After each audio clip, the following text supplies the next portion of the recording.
चुनाव के पहले बिजली बिल 0 की बात हुई थी, मकान नंबर 0 कर दिया।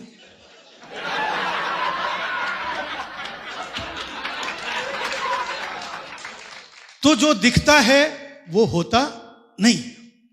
कुछ सालों पहले हमें कहा गया था कि हम दाऊद को लाएंगे, हम विजय माल्या को लाएंगे, हम नीरव मोदी को लाएंगे, और लाए किसको? बांग्लादेश से शेख हसीना को। शेख हसीना को उठा लाए। शेख हसीना किसने मांगी थी? ले आए। अच्छा, शेख हसीना का भी कुछ मैटर चल रहा था वहां पर, अपना देश छोड़ के भाग गई, सुरक्षित हो गई। फिर नेपाल में मैटर हुआ, वहां के जो ओली थे वो देश छोड़ के भाग गए, वो सुरक्षित हो गए। लेकिन हमारा देश ऐसा है जहां पर सुरक्षित होने के लिए देश छोड़ने की जरूरत नहीं पड़ती है, सिर्फ पार्टी छोड़ के इधर आ जाओ।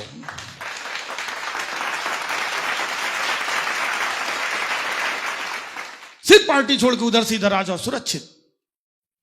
तो जो दिखता है वो होता नहीं है। जमाना बदल रहा है। पहले ऑडियो कैसेट का जमाना था, फिर सीडी का जमाना आया, फिर डीवीडी का जमाना आया, आजकल ईडी का जमाना चल रहा है।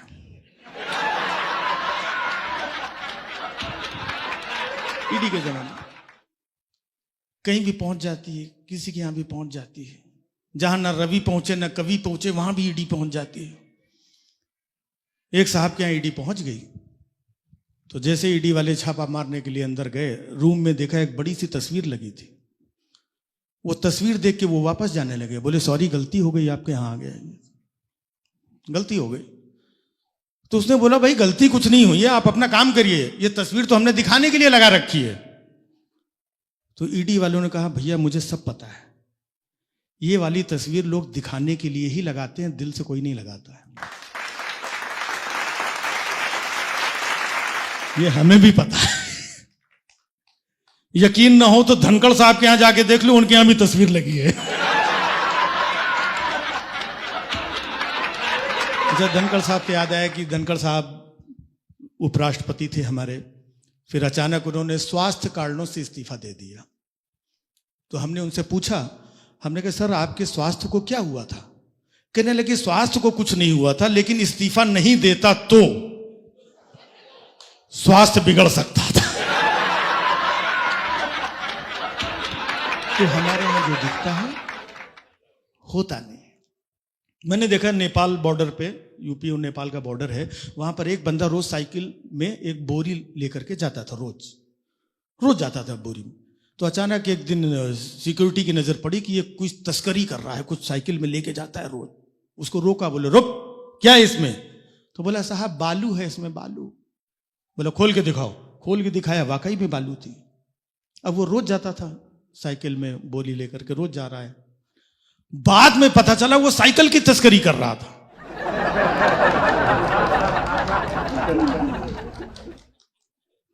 तो यहां जो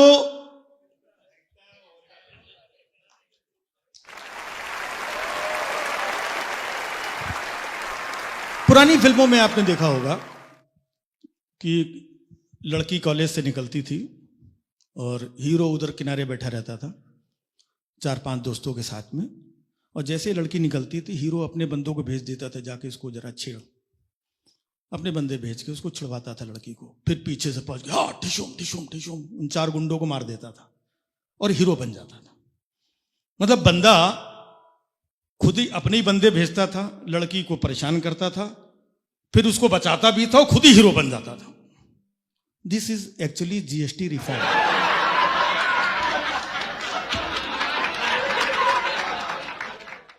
जो दिखता है होता नहीं।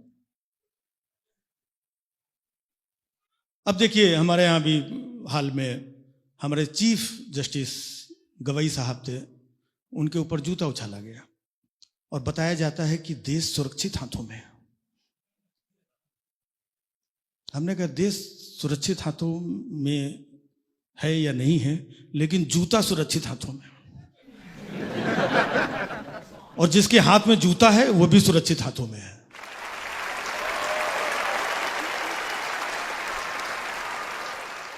जो दिखता है वो होता नहीं। एक लड़के को एक अंकल जी ने धर के कूट दिया। जब लड़का ठीक ठाक कूट गया तो पीछे से एक लड़की आई, बोलती पापा ये वो लड़का नहीं है। आजकल देश में भी यही हो रहा है। ईडी भेजते हैं, सामान चेक करो, घर चेक करो, ये चेक करो, लॉकर चेक करो, फलाना करो, अंदर डाल दो, ये कर दो, और बाद में पता चलता है इस बंदे के तो कोई गुनाह ही नहीं था। यही तो हो रहा है। तो जो दिखता है वो होता नहीं है। हमने देखा एक जगह दो बुजुर्ग लोग आपस में तालियां दे दे के हंस रहे थे बहुत जोर से। हमने क्यों हंस रहे हैं? बोले ये चाचा बोलते हैं कि मेरे पास देश की हर समस्या का समाधान है। तो हमने कहा पूछ लेते हैं एक बार अंकल से। तो हमने कहा अंकल बताइए क्या समाधान है? बोले बेटा समाधान सिंपल है, देश की सारी जनता को उठा के जेल में डाल दो और साथ में एक गधे को भी बंद कर दो। तो हमने कहा गधे को क्यों? वो अंकल फिर ताली दे के हंसने लगे। बोले देखा मैंने बोला था कि जनता के बारे में कोई नहीं पूछेगा।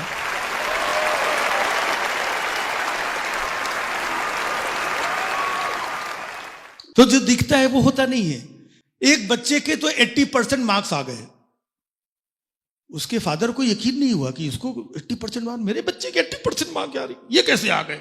बच्चों को बुलाया, बोले तेरे 80% मार्क्स कैसे आ गए? बच्चा बोला पापा इस बार एग्जाम इलेक्शन कमीशन ने करवाया था।